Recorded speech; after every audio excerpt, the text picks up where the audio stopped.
Hi, everyone. This is part one of our interview with my dad, Dean Diehl. For part two, come back next week. Welcome, everybody, to Write Better Together. I'm John Myers. Hey, look, everybody. It's Emily Brooks. Hello, John Myers. Hey, what are we doing today? Well, we have quite the list and quite the guest. Oh. We are talking to my dad. What? I've heard of him. We're talking to my dad, Dean Diehl, who spent a lot of time in the music industry and is going to be talking to us about how would you encompass intrinsically motivated indie things. Yeah, intrinsically motivated indie things. We talked about a lot of things. We talked about the industry. We talked about the importance of indie and intrinsic motivation. So it was a great conversation. And John Myers is holding up my dad's book, Crawl, Walk, Run, which is really hard to say, by the way. And has no bad reviews yet. We are also going to have listener responses. We're going to have a call to action from my dad. I can't call him Dean Diehl. That's too weird. We're going to play a game. We're going to have our final act with my dad where we play a silly game. Mono, how do you say that? Mono? Man against man. Yes, mono. That's not right. Isn't that hard to kind of say? Mono is hands in Spanish, right? Mono is like mononucleosis. Yeah. We're going to have a Hey John Myers segment, and I said all of those things out of order, so have a good time putting the text up, John Myers. I will. I can't wait. Hey, Emily, did you get out of your bubble? I did. Did you happen to go to a toy store? If it counts that I went to, if I got something in 2022 at Disney World. Do you remember back then? I do remember. All right. So I was watching the internet. That's my new favorite catchphrase. And they were talking about right now what was trending, and hashtag toy review was trending. This was like whenever I texted you.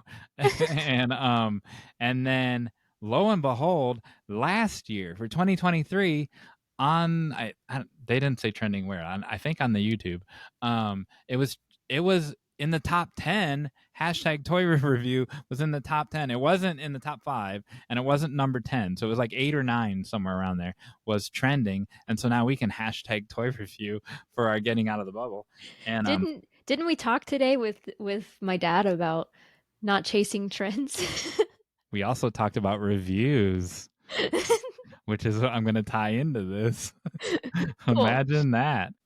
All right. So I think what we're going to do, so of the hashtag toy review trends, you give this 5-year-old a toy they've never seen before. So they open it, and then you get to see them immediately play with it. Well, I don't have a way to fax this to you. And I purposely have not read the box or anything. I just grabbed it because it was appealing to me on the shelf.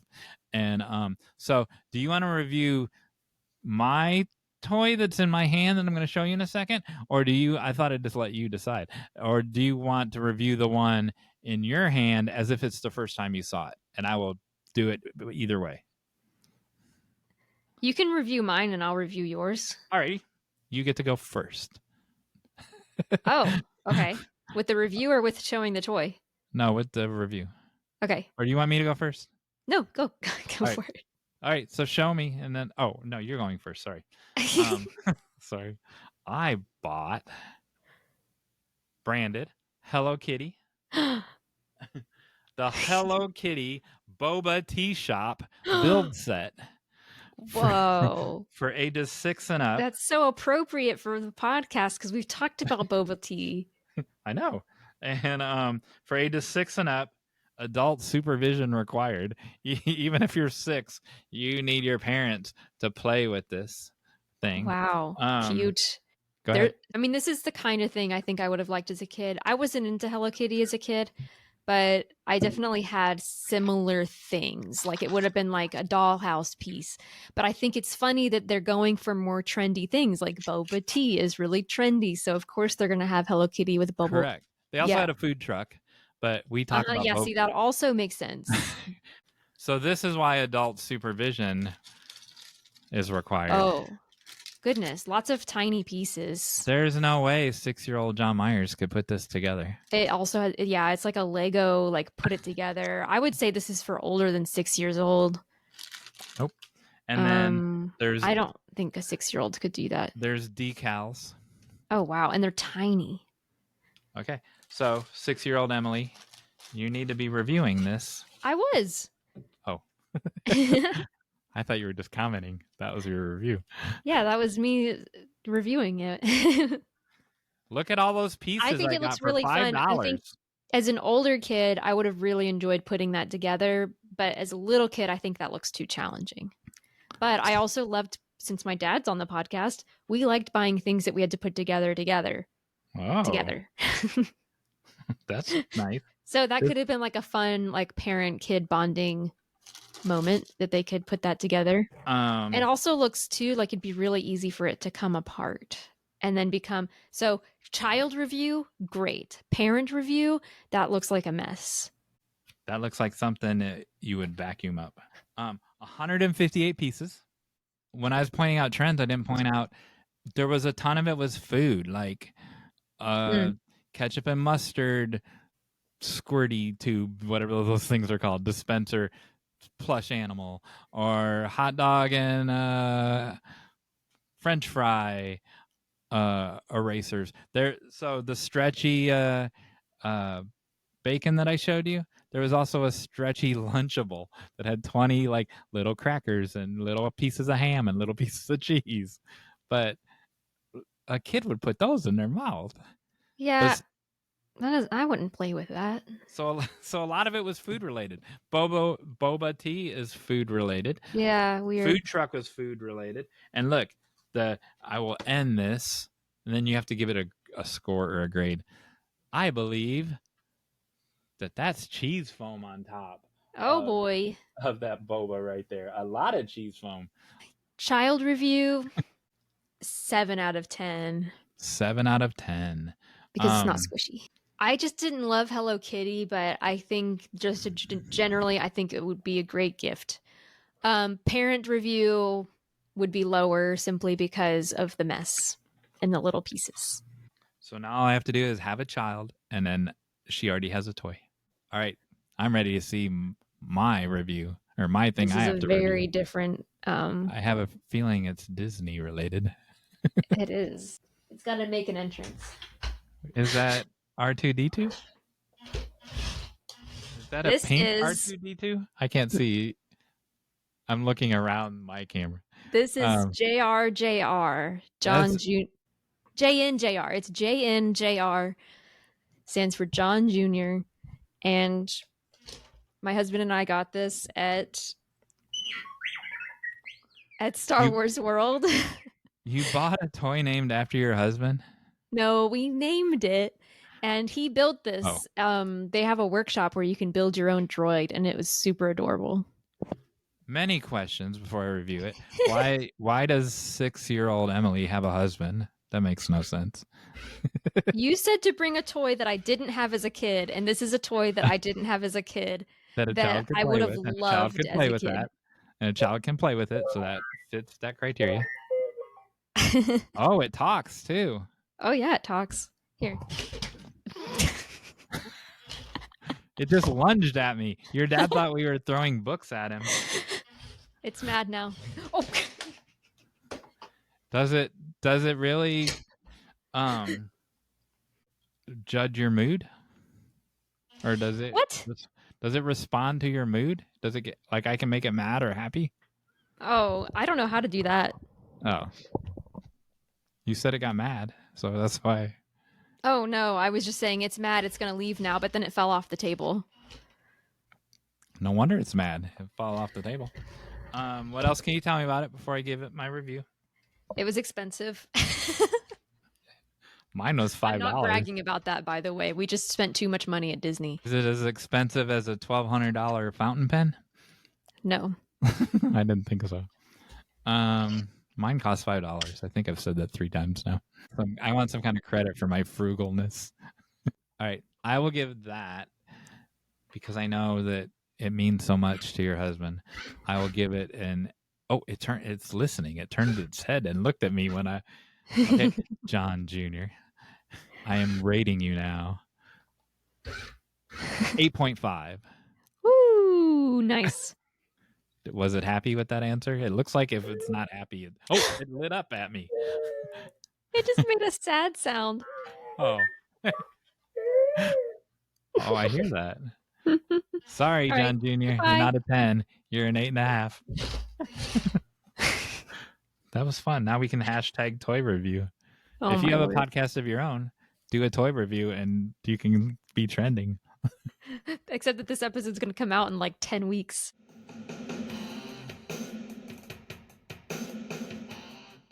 So what is the writing a connection to that? Good question. Well, if John Jr. kind of answered it. Disappointed at a bad review. So when the book comes out, I asked your dad the question. Now I'm going to ask you, what are you going to do when there's a bad review? That's an honest, genuine question. And what do our listeners at home, not to give them another call to action, when their book, we have so many listeners that are authors, what do they do when a bad review comes out? But what are you going to do, Emily? Something that I was going to mention in our conversation later. And so good thing you asked this, because I was like, this should be an afterthought because I don't have time to talk about this. There's 2 kinds of reviews. One says, this just wasn't for me. And one says, I really this was for me, but you just didn't really hit the mark that you were aiming for. And I think that it's good to be mindful of the difference when you're thinking ahead, like, what do I do next time? How did I market this maybe? And how did that make the reader have false expectations? Or what did I promise that I didn't fulfill? But then also just, take or leave the other ones just leave the other ones to the side, that this just wasn't for them and that's fine. So I say all of that, but I know that I probably will get emotional if somebody's like, these idiots they don't know what they're talking about or whatever. Like, that kind of stuff hurts me, but I'm going to try to not let it hurt me and just take it for, is it trying to help me improve, or is it just being mean, or is it offering helpful feedback? Now I'll say what you said to me in a previous episode. Be kind, or to our audience, be kind to people. Yeah. Be kind. Don't hurt Emily's feelings. Yeah, please don't. So you'll use it as a learning tool. Kind of. It'll steer your future projects, possibly, if you agree with the critique. Right. That's a valuable lesson. I think that I'm too cheap to print it out and print it on the wall like Bob Signs does. Yeah, me too. And but I don't think it'll bother me. I think it'll be, yeah, they're right, or they don't know what they're talking about. It'll be one of the two. A lot of go into those 2 categories. Yeah. And if they're right, then I'll think like what you said, like, I better not do that again. Yeah. Or unless it's something that you're like, oh, I did, that's how I intentionally wanted it to be. But sometimes it's you're like, oh no, I didn't want that. I did try to do this thing and I just didn't get it right. And to touch on Dean Diehl's Patreon thing, because it'll exist by now. I mean, they might not see the Patreon one yet, but Patreon will exist by the time you are watching this. I hope so. We need to get that started. So if it's not for you, but then the marketing misled you, it's not even the viewers or the readers' fault that it wasn't for you. And so I didn't use this as an example on your dad's Patreon episode, but The Fall Guy is a good, solid rom-com and by rom-com standards, but it was marketed as an action movie, and so it died in 2 days. Like Wow. it huge hit, or huge, expected to be a huge hit. They spent $140 million on it, and public word of mouth killed it. But it was, if they would have released it as the rom-com of the summer, it would Right. not have been killed. And then, Right. so the trailer didn't look like a rom-com. The actual poster didn't look like a rom-com, but that's what it is. And it's like, you were tricked into going to see a rom-com, and that's not there. Those are two different audiences. And that's not the people who wrote it. It's not their fault. It's not the people who made it, or Yeah. it's not the director's fault. It's a good, solid rom-com. And on that, I've heard some people say things like, I'm going to trick people into, they're going to think that they're getting adventure fantasy, but it's really going to be a space odyssey or something like that. Or I've just heard of several examples of that. You don't really want to trick your reader. You want it to be pretty clear what you're selling them, because you're going to attract the wrong audiences if you don't. Yeah, audiences are smarter than that person is giving them credit for. Yeah. You don't want to trick them. This could have just been its own episode, but we have a full interview ahead of us. So we have listener responses. Oh, yes, we do. Because we couldn't do it without you, people. This was a viewer response. This man is so busy and he turned off everything that he was doing and watched an entire episode. He watched the Lucy V. Hay episode. Oh. That happened to mention him. Our viewer response this week is from Jack Handey, SNL, former SNL writer, Unfrozen Caveman lawyer, Toonces, The Driving Cat, and his latest work, My Funny Cowboy Dance. You have to get it on his website because it's not available in the bookshop or on Amazon. And he will send you a signed copy. Dear John. Why he didn't call me John Myers, I don't know. Dear John. Saw the podcast and enjoyed it immensely. Oh. I am sorry to be the first one to turn down your podcast, but John, it had to be done. The world is a harsh, cruel place, and I felt that the sooner you learn that lesson, the better. Seriously, thank you so much for your very kind mention of me and my books. Best of luck with the podcast and all of your projects. Thanks again, Jack. And in a subsequent email, P.S. I also turned down Dana Carvey and David Spade's Fly on the Wall, which we talked about on another episode. We have. That's so sweet of him. And also, like, I think that's a good example of like how to say no to people, because sometimes you have to say no to people and it's fine. And that's such a kind way to do it. Yep. I agree. 100%. Are you going to teach me something now? Yeah, we're a little early this time because we're playing the game later with my dad. Hey, John Myers. Yes. Today's information comes from Science Daily. Is this about the profanatory warbler? It's not about the profanatory warbler. We are the #1 podcast for fans of the profanatory warbler. Phonatory. Are you saying phonatory? I'm saying profanatory. It sounds like it's profane. It's just swearing. It is. It's the I'm bird that curses. Mispronouncing the bird and turning it into a swear word. Say it properly. Profanatory. All right. But also, I've never actually looked up how it's pronounced. So I see how this works. All right. Why? You asking John me a Myers? question? Yeah. Why John Myers might a chimpanzee eat tree bark? Funny, you should ask. Because not only is this the #1 podcast for profanatory warblers, it's also the #1 podcast for chimpanzees, monkeys, and primates. I learned on a previous episode when I was watching the internet that there were 3 types of animals that use tools. Yeah. Primates, birds, birds. Big shocker there. And certain kinds of birds. And then My doves couldn't do it. They're too big. Octopuses. Mm-hmm. But guess what? That episode never told me what tool octopus uses. The whole episode talked about seeing through its eyeballs, shaking hands, being scared of this man, liking the pretty girl. Never told me the tool. So, you want to tell me the tool before I answer your question? They are just creative with their environment, so it's not a specific tool. They'll use what they trick question.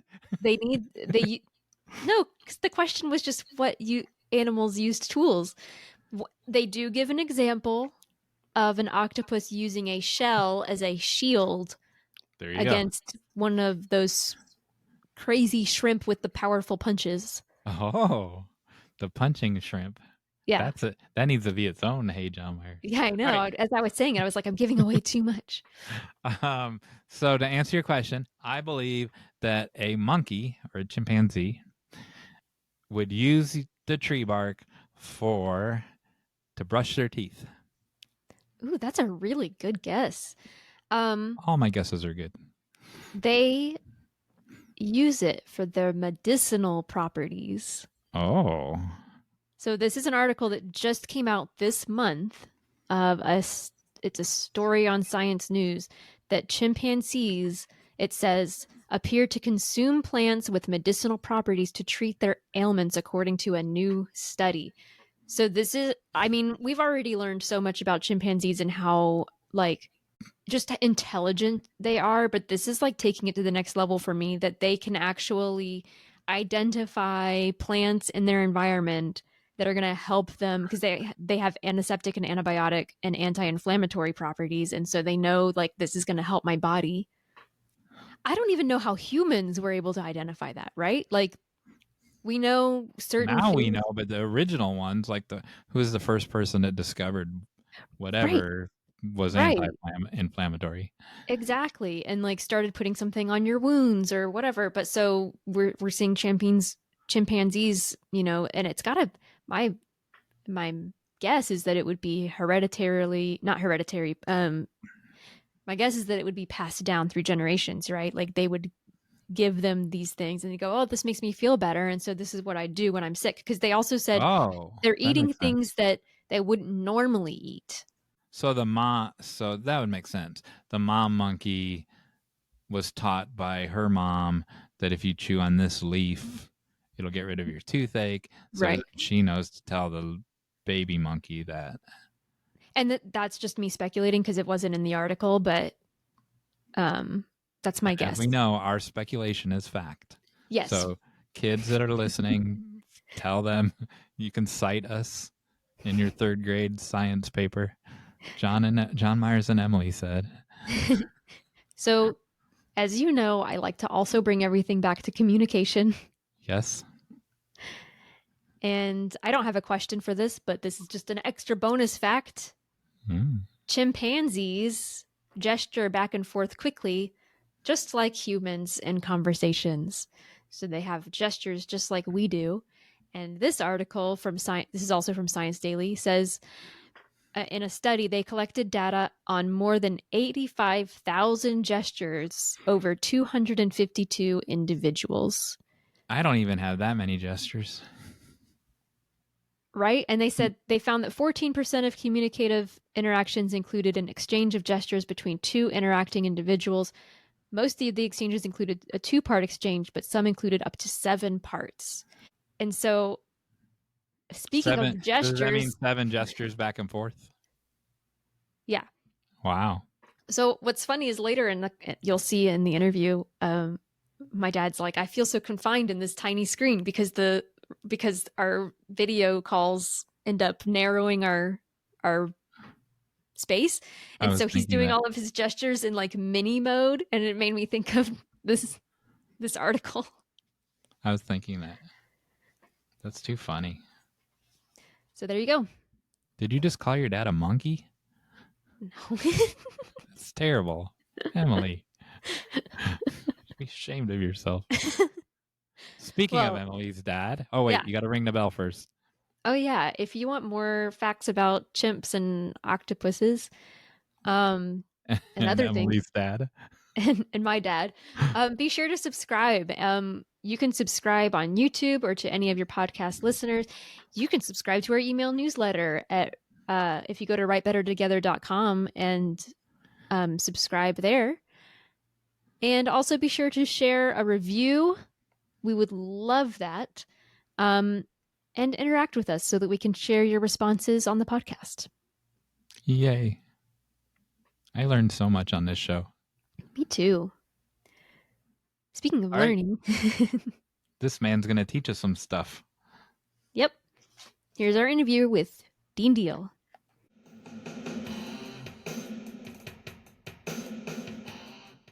And hey, look, we're back. I'm still John Myers from Write Better Together. It's still Emily Brooks. Who's this other person? Hello, and look, everybody, it's my dad, Dean Oh my Diehl. goodness.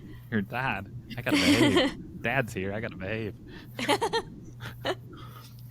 Welcome to the podcast. Thank you.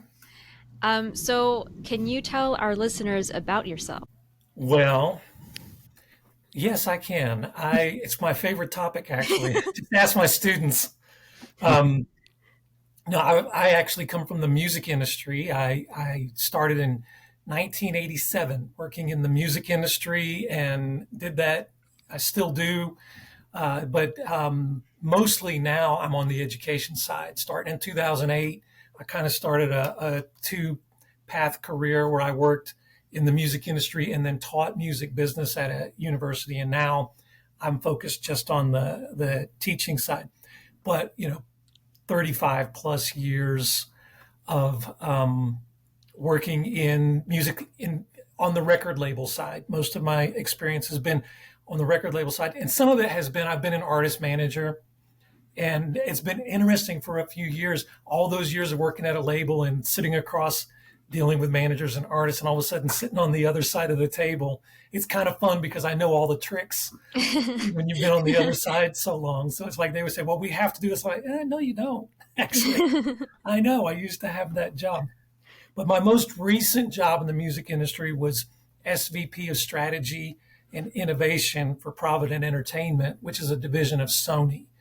And a lot of my career was with Sony, usually on the inspirational faith-based side of their business at Sony, operating out of Nashville.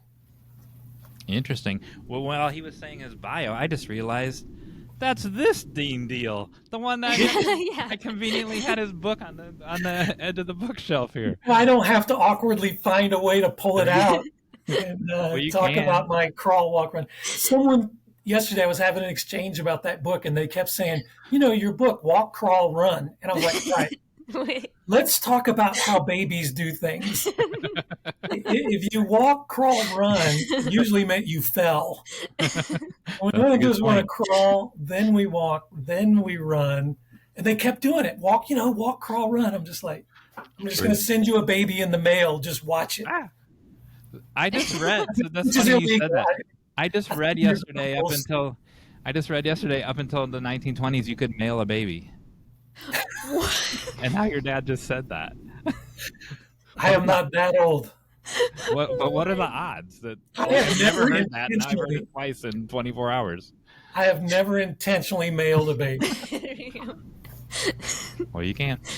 So for our listeners, John Myers held up the book Crawl, Walk, Run, which is I'm trying to decide if I should say Dean Diehl or my dad, but it's his book on starting your own business.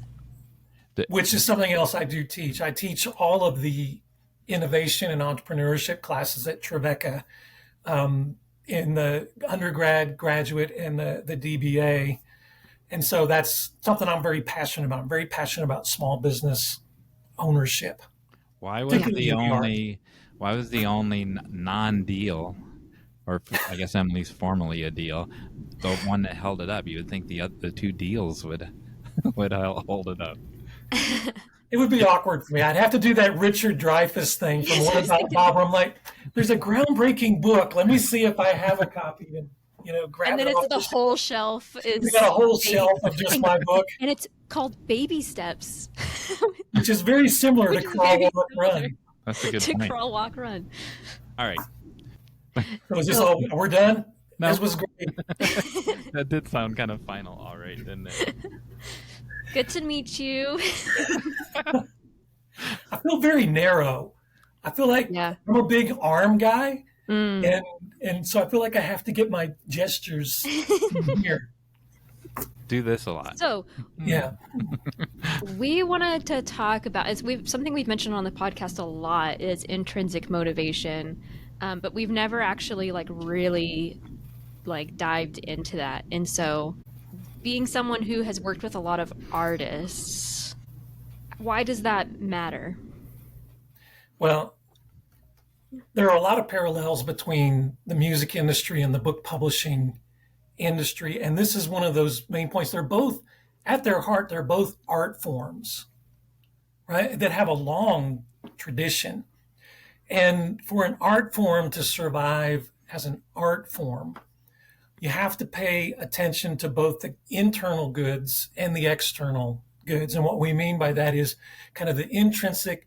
I write this book and it brings me joy to write. It brings me fulfillment. It brings me to have someone read a book and come back to me and go, I love reading your book. That's kind of a hybrid because it's coming from somebody else, but it's an intrinsic. I write because I want people to read what I write and have that change them, move them. We want to move them in some way, versus the external goods or the extrinsic motivations. And the external goods can be fame, popularity, money, those type of things. And what you need is, I view them sort of on a continuum, because you would hope that even somebody that is, every time they release a book, they're selling millions of copies and they're wildly successful writers, that they still find goods internal to their writing.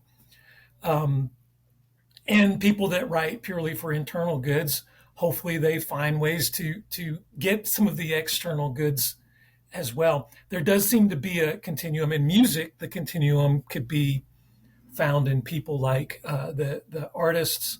Like I'm a musician. I've written a lot of songs, and I do it strictly for the joy of writing songs. Most of my songs will never be heard by anybody but me. It is a I don't exercise demons, because I don't have any demons to exercise in my writing, but there is something cathartic. It's like every one of my girls, when they were born, there was a song that came out of that. And there's songs that come out of things purely from that internal goods side of things. You have classical musicians then that kind of move.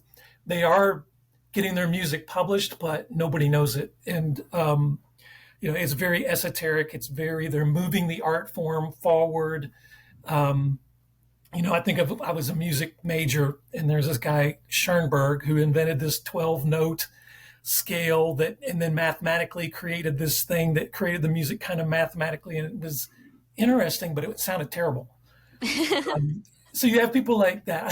I guess in writing, they would be poets. Poets are on that side of, they are published, but it's a nuanced thing. The people that read poetry and jazz kind of go together. It's like people do jazz. You almost have to be a jazz lover to listen to jazz. It's very nuanced. And then you start moving more and more into the commercial side, where it starts to become more and more popular.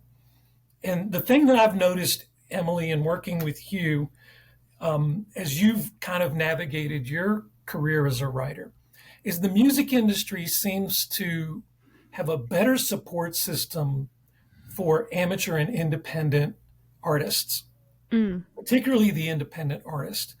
In music, and one of the things that helps is in music, there's a lot more revenue streams. You can be an independent artist and go tour and play clubs, or you can play smaller venues.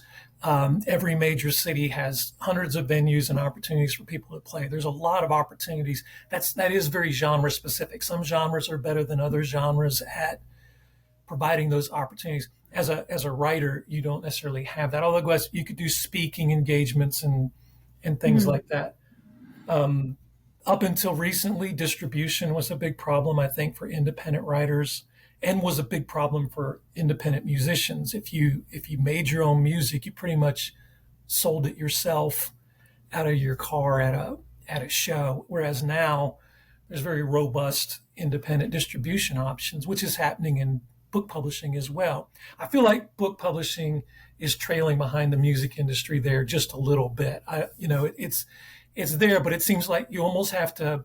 I like my book. I self-published that book mainly because I wanted readers more than money. I don't need money from my writing, which is horrible for those of you that do. Because when there's guys like me, well, I'll just give it away for free. It kind of reinforces all this stuff should be for free, and it shouldn't. But in trying to self-publish a book, it's like, well, I want this component. Well, I got to go here for that. And if I want this component, I got to go over here and get that. If I want to put them, I want an audiobook. Well, you got to go somewhere else for that. Whereas in music, I feel like it's a little further down the road. There are a few more one-stop shops that just handle everything. So I guess that's where I am curious about the industry, because I think a robust, I'd love, my question for you guys, I know I don't mean to flip it, but in music, the independent musician has played a vital role in the growth of the art form. Because, things like take hip hop, which is the dominant, it's the dominant genre in the world right now is hip hop. Well, it started out, the major labels wouldn't touch it, and there weren't even independent labels that would touch it. It was literally guys doing live performance and making cassettes and handing out and selling cassettes themselves that they were recording. I mean, it's like you can't get any more indie than that. And now but the labels wouldn't touch it. The labels aren't interested in moving the art form forward. They're interested in selling stuff. And what sells is what's already popular.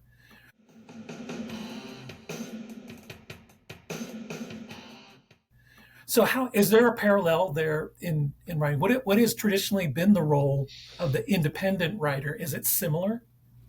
So your observation that publishing is 10 or 15 years behind music. People bring that up in writers' conferences all the time. Like where we are today is where the music industry was 12 years ago or whatever. But as I'll let Emily answer after I answer. The way to answer your question is, I think it's not only. I think that's true, but I also think that it's slower, right? And so there's this great contraction in publishing, and there are things in that indie presses that they could learn from, and then you can correct me if I'm wrong, the big labels, when they went through their contraction, they kind of did learn from the indie version of what was happening in the music industry. Big publishing really isn't learning that yet. So that's happening slower. They're still consolidating. Two big ones join together, and they're not. And I don't want to make a blanket statement, but they're not learning from the indies as fast as. That's one reason why it's 10 to 15 years behind. They're not learning as fast as the music industry is learning. That's my thesis anyway. Emily, what do you think?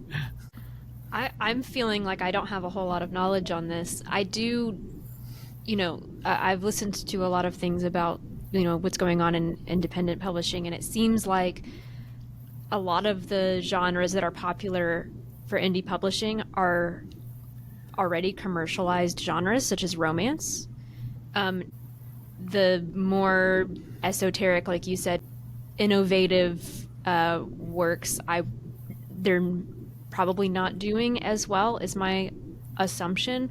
And I think it takes readers who are actively seeking out that kind of thing, and so it's just harder to reach that audience. I'm still thinking through it.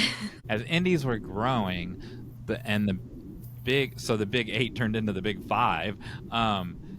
There are some in the big 5. I don't even know if it's still 5. It could only be 3 now. And I'm going to say the big 5. There's some some of the big five have jettisoned their YA branch, or they had a YA sub label, and but that helped because those authors all went to indies because the big house closed down their YA label, and they didn't have anywhere to go, so they had the choice of establishing their own independent press or joining an existing one. And so it actually helped the little people, the little companies, I think. What's been interesting in the music industry has been as we've moved from physical product. And I think this might be why the book industry is lagging behind and the book publishers don't feel the urgency. Our CDs disappeared very quickly when iTunes came out, and downloads disappeared very quickly when Spotify came out. The adoption of new technology was very fast. The move to digital publishing has moved at a slower pace. People still like books. I like books.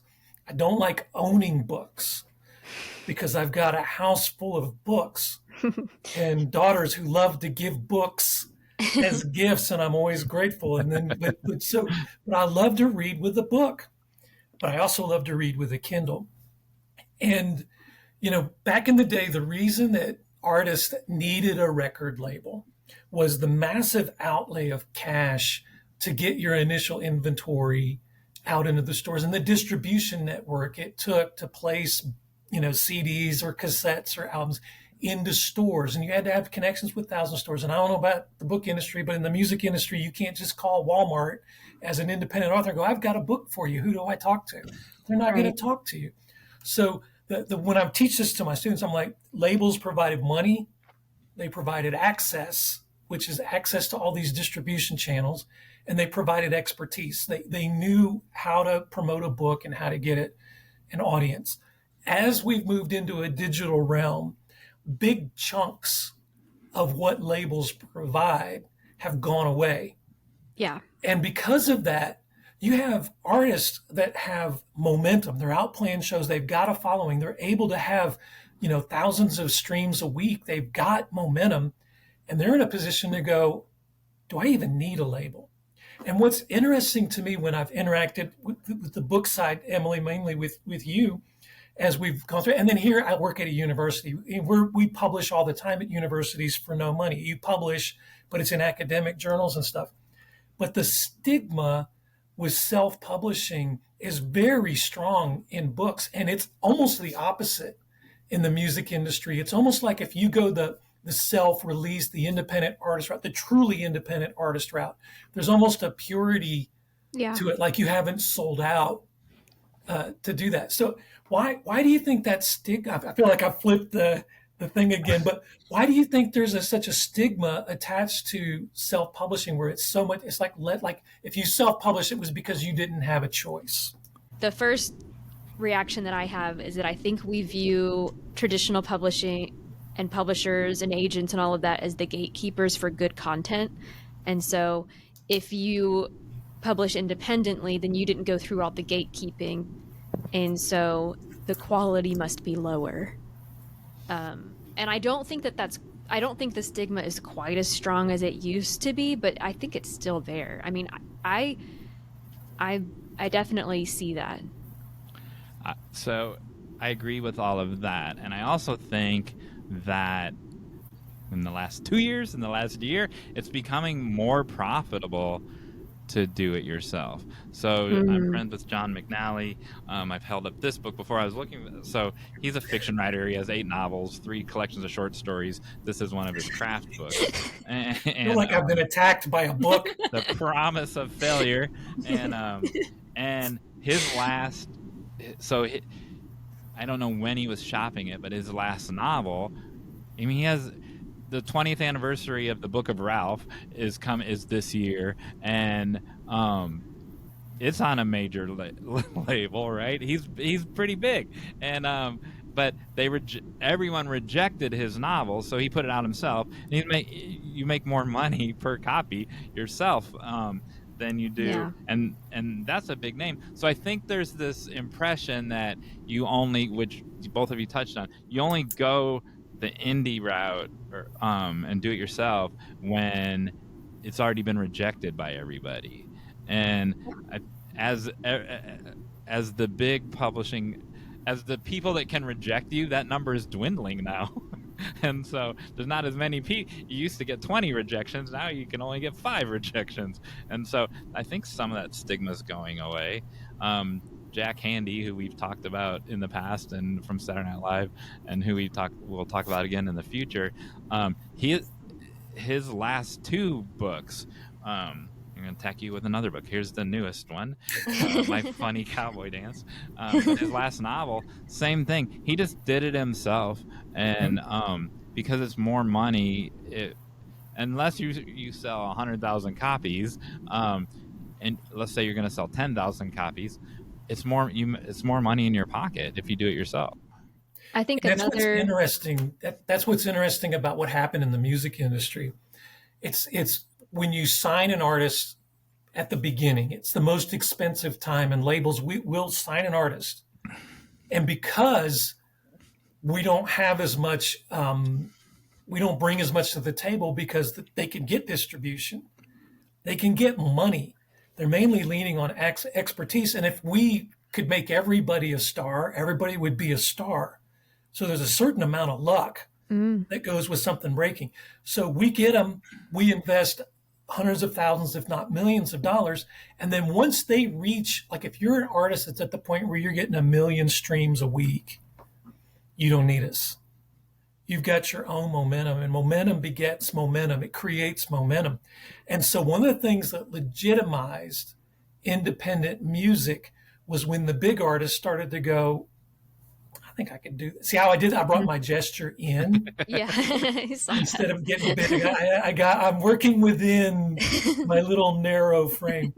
But I don't know that I need them. Now, a lot of them tried it and then came back to the label because they realized that we were still working hundreds of radio stations. We were talking to Spotify every day for them. We were doing more than they thought. But when they looked at us and said, wait, you've been giving me a 20% royalty and you've been keeping 80. I'll tell you what I'll do. I'm going to give you a 20% royalty and I'll keep 80 and you go do that stuff that I don't want to do.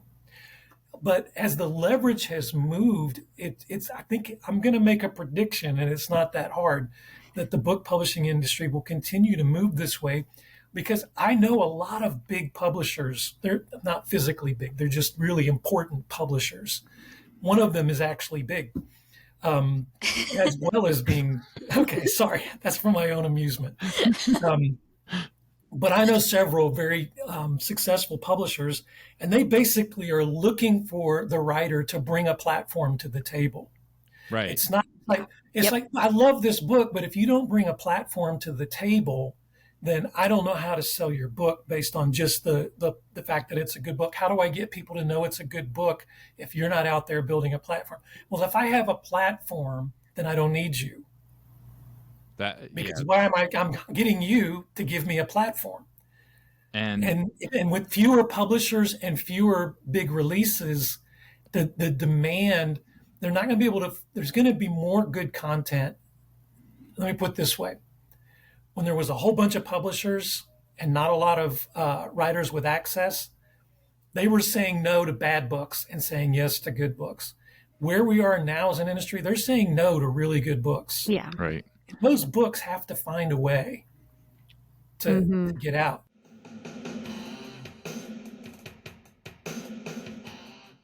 One of the things that's happening in the music industry that I think that writers should pay attention to is we're seeing more indie collectives.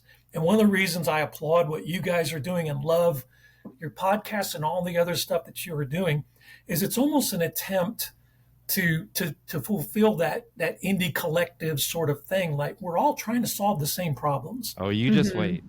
This is only the start. Yeah. It's but it's exactly what needs to happen, because what's happening in the music industry is we're all trying to go out and tour. We all need a bus. We all need lights. We all need sound. We all need this infrastructure. I can't do it by myself, but if 4 of us tour together, now we can share that infrastructure. We can go Oh, out that's and do good. this. And That's so I cool. think there's parallels to that on the writing side, where if the publishers can only get to a third of the books that deserve to be published, what happens to the other two-thirds? How can we work together? How can we help each other? How can we not require every single one of us to build an entire infrastructure all on our own to promote and highlight our work? How do we do this together? And you guys are off to a good start. We're leading. We're going to lead the pack a year from now. Let me ask you this. So everything that you just said, 100% true. So now at writer conferences, agents and managers will tell you that you have to bring eyeballs with you, and then when I sign you and I take you to one of the few remaining big publishers, that's the first thing they want to know is how many followers and on Instagram, on Book Talk, and on Instagram. But let me ask you this. So it took a while in the music industry for that indie ethic, the indie hustle to make the impact that it did. But John Prine started his own label in 1980 something. Yeah. So, and it was successful immediately.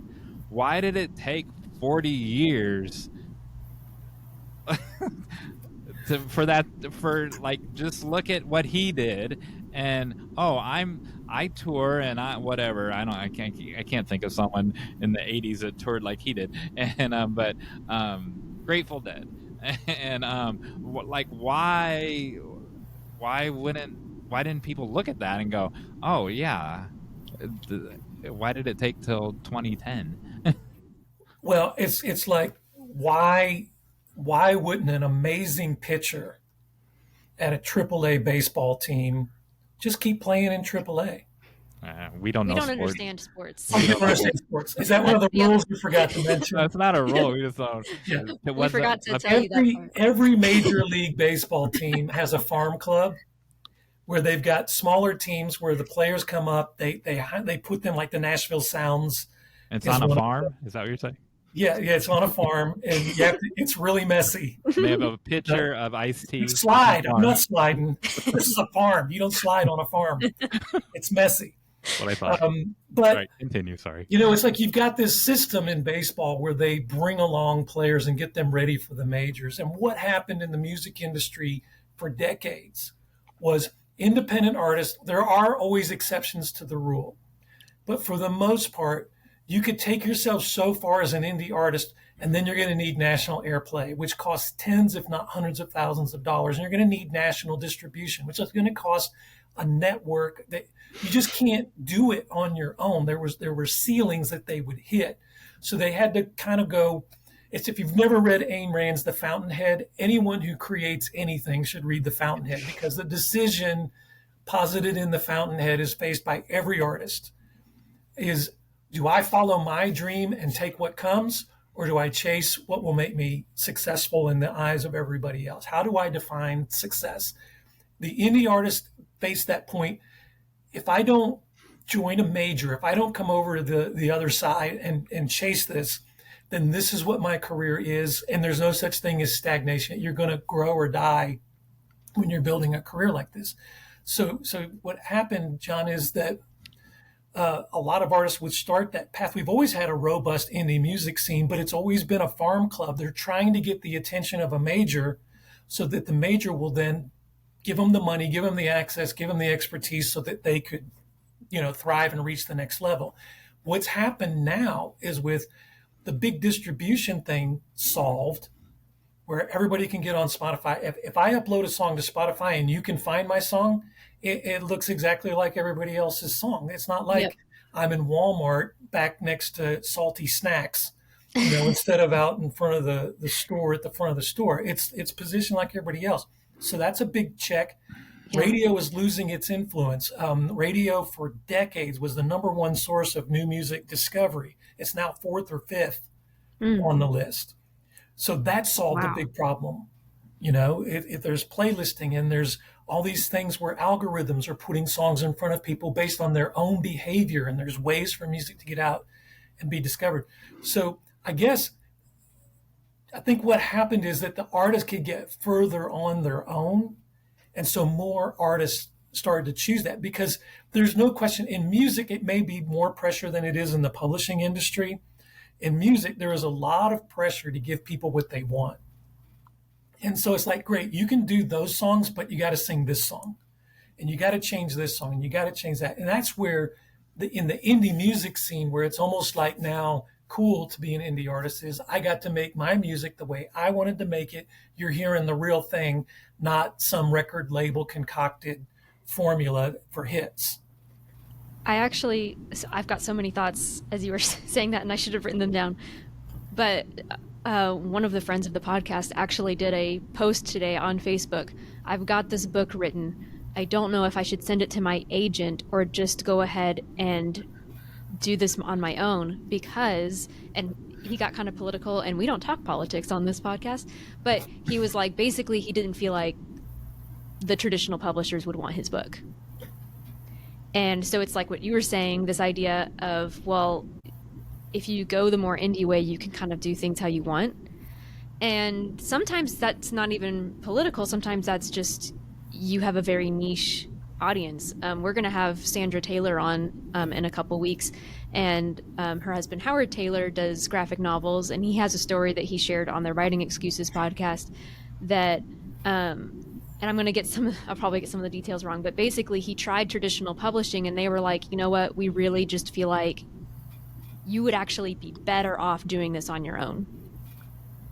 And so that's what Howard and Sandra Taylor do together, is that they decided to produce that on their own, and that was the best route for them. And I think that that's true of a lot of people who are doing things a little bit differently. I've had that conversation with a lot of artists where I'm like, you've got something special and I don't know how to sell it. I tell people all the time, it's not my job to tell you if your music is good or bad. It's my job to tell you if I can sell it. Right. That's a very different thing. And I tell Emily that a lot in her own work, that, look, this isn't about whether it's good or bad, it's whether it will sell. Right. And when you look at what's selling in some markets right now, there's a part that's like, hey, that might not be a club I want to be part of anyway. But I've told several artists before, I'm like, for me to take what you do and get it where I could sell it would destroy what's special about you. I think you need to take the harder, slower path. And I think we'll meet again one day. I think you'll be sitting here again from a position of success, because I do think the market will respond. But the thing that you have to understand about these big companies, 'cause I work for Sony, they want fast results. You know, it's like they need a certain return. I know to a dollar, I can't share the number because I'm still under a disclosure, but I know what it cost for an artist to sit on our roster and not sell, because they're keeping another artist from that slot. And it was a lot of money. And so if that artist isn't selling, I have a fiduciary responsibility to replace them. And the time is moving quickly. And so this is not a criticism of big publishers, but there are a lot of factors at play about what they can and can't do that have nothing to do with whether you've written a good book. And so we've got to find ways for these really good books that the big publishers can't do for whatever reason, can still find a way to get out and find an audience. And it could even be, like we said, that you build enough of a platform that then you can go. But I think, Emily, I've heard you say that once you've chosen the indie route, it's really hard then to turn around and pursue the publisher, because they feel like you're almost tainted goods. Is that still true? I've heard mixed things about it. That because a couple years ago, yes, that's what they were saying, and now I've heard that they're a little bit more gracious, and by that, it's specifically if you went the indie way and then you were not successful. Yeah. Well, that's going to be true. Right. So I know, I won't name him, but I know an author, probably 8 novels, kind of like the John McNally story I just told, right? And then he did the 9th one himself. So, but that 9th one did so well that now he has 2 offers for his new one from big publishing houses. So It didn't, in his case, it didn't taint the fishing pond. And but I've had we haven't talked about this because I'm still in the middle of it, but I've had an agent tell me don't self-publish, because even if it's a hit, it's not going to be a big enough hit. It's better to have 0 than to sell 20,000, or not 20,000. It's better to sell 0 than to sell 10,000 of something, because the houses I'm taking you to, they'll say he only sold 10,000. But dang. So and my friend, they want you to have eyeballs, and so correct. How are you supposed to get eyeballs if you're not releasing content? This is how. So hard, right? Yeah, but the answer, that same person that told me that was impressed, because when I walked out of a session at a conference, I had 6 people or 12 people gathered around me in the hallway asking me follow-up questions. And this same person knew about my future plans for my web, even before this existed, and my future plans, because she had scoured my social media and scoured my my website, the old one. I'm not talking about Right Better Together. And so if those eyeballs, if there were 100,000 people on YouTube, that would be more important than selling 15,000 copies of your indie press book. And that's but that's just, you don't want to extrapolate that across every manager and every agent and every author. This is just a very localized example that I have to answer your question.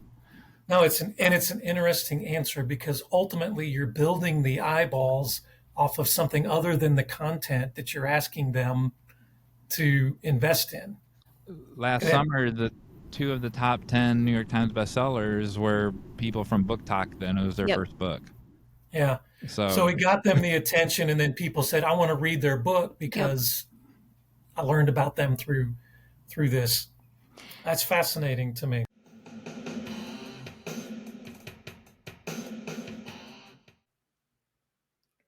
All right, that is the end of part 1 of our interview. Before we get to the final act, where we play a bird-related game, I'm going to give you all a call to action. So my dad's going to be giving you the call to action in part 2, so get ready for that. But for now, I want you all to do something kind for another writer this week. We've talked a lot about community and the importance of that for amateur writers and indie writers in this interview. So do something kind for a writer. That could be writing them a review, giving them that 5 stars that helps other people find them. It could be offering feedback for another writer, or just encouraging them. It could be promoting their book on your social media. However you want to help another writer this week, let us know how you do that. You can respond to this and any of our calls to action on our show notes at writebettertogether.com/podcast. Or you can respond on our social media wherever you find us sharing this episode. All right, now it's time to play a game.